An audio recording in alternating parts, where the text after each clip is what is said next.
Welcome to ಮಾತುಕತೆ. ದೇಶ ಅಭಿವೃದ್ಧಿ ಆಗಲಿ ಅಂತ ಎಲ್ಲರ ಕನಸು ಇರುತ್ತೆ, ಎಲ್ಲರ ಮನಸ್ಸಲ್ಲೂ ಇರುತ್ತೆ. ಸ್ಮಾರ್ಟ್ ಸಿಟಿ, ಟೌನ್ಶಿಪ್ಗಳು ಪ್ರತಿಯೊಬ್ಬರ ಕನಸು, ಪ್ರತಿಯೊಬ್ಬರ ಆಸೆ, ಒಪ್ಕೋತೀನಿ. ಆದರೆ ಅದನ್ನು ಮಾಡಬೇಕಾದಾಗ ಸ್ವಲ್ಪ ಯೋಜನೆಗಳನ್ನ ತರಬೇಕಾದ್ರೆ ಇದು ನಾನು ಸರಿಗೆ ಮಾಡ್ತಿದ್ದೀನಾ, ಸರಿಗೆ ಹೋಗ್ತಿದೆಯಾ, ಕರೆಕ್ಟಾಗಿರೋ ದಿಕ್ಕಿಗೆ ಹೋಗ್ತಿದೆಯಾ ನೋಡ್ಕೋಬೇಕಾಗತ್ತೆ. ನಾವೆಂಥ ದೇಶದಲ್ಲಿ ಬದುಕ್ತಾ ಇದ್ದೀವಿ ಅಂತಂದರೆ ಅಡಿಪಾಯಗಳು ಹಾಕ್ಕೊಟ್ಟಿದ್ದಾರೆ. ಹೇಳಲೇಬೇಕಾಗತ್ತೆ ಮಾಡಿದವ್ರು, ಅಡಿಪಾಯ ಹಾಕಿದವ್ರ ಬಗ್ಗೆ.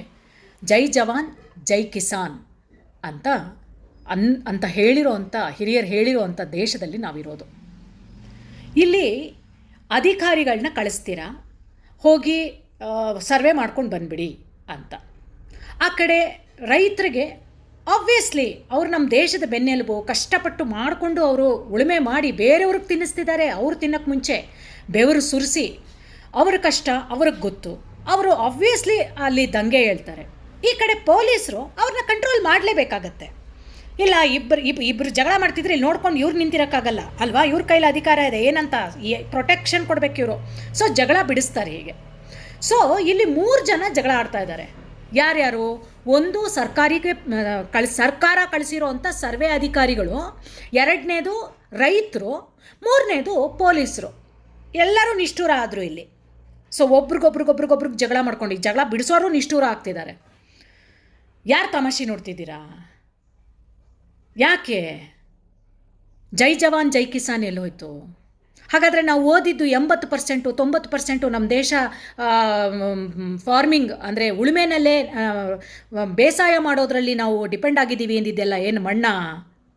ರೈತರ ಬದುಕು ಹಾಳು ಮಾಡೋದು ನೀವೇ, ರೈತರದ್ದು ಆಸ್ತಿ ಎಲ್ಲ ಕಬ್ಜಾ ಮಾಡೋದು ನೀವೇ, ತಿರುಗಿ ನಾವು ಮುಂದೆ ಬರಬೇಕು, ರೈತರೇ ನಮ್ಮ ಬೆನ್ನೆಲುಬು ಅಂತ ಹೇಳೋದು ನೀವೇ. ಏನು ಡಬಲ್ ಗೇಮ್ ಮಾಡ್ತಿದ್ದೀರಾ? ನಿಮ್ಮ ಆಸ್ತಿಗಳಿದೆಯಲ್ಲ, ಅಂತರಾತ್ಮ ನಿಮಗಿದ್ರೆ, ಇಮೋಷ್ನಲ್ಲು ಇದು ಅಲ್ಲ, ಎಥಿಕ್ಸು ಮೊರಾಲಿಟಿ ಇದ್ದರೆ, ನಿಮ್ಮ ಮನೆಗಳಲ್ಲೇ ದೇವ್ರ ಮನೆಗಳಿದ್ದರೆ ಅಲ್ಲಿ ಸ್ವಲ್ಪ ಕೂತ್ಕೊಳ್ಳಿ, ಒಂದು 2 ನಿಮಿಷ. ಇಲ್ಲ ಆ ದಿಕ್ಕಲ್ಲಿ ಕೂತ್ಕೊಳ್ಳಿ. ಮೆಕ್ಕಾ ಮೆದೀನಾ ಚರ್ಚ್ಗಳು, ನಿಮ್ಮ ಯೇಸು ಕ್ರಿಸ್ತನ ಕ್ರಾಸ್ ಮುಂದೆ ಕೂತ್ಕೊಂಡು ದಯವಿಟ್ಟು ಯೋಚನೆ ಮಾಡಿ, ನಾನು ಮಾಡ್ತಿರೋದು ಸರಿಗಿದೆಯಾ ಅಂತ. ಯಾರ್ದೋ ಕಿತ್ಕೊಂಡ್ಬಿಟ್ಟು ದೇಶನ ಮುಂದೆ ತೊಗೊಂಡು ಬರೋದಲ್ಲ, ಸ್ಮಾರ್ಟ್ ಸಿಟಿ ಅಥವಾ ಟೌನ್ಶಿಪ್ಗಳು ಮಾಡೋದಲ್ಲ.